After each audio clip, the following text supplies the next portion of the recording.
तलवार फिर म्यान में आने को तैयार।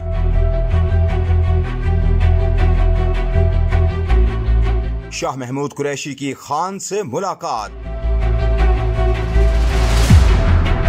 दोनों रहनुमाओं का बड़े प्लान पर इत्तेफाक।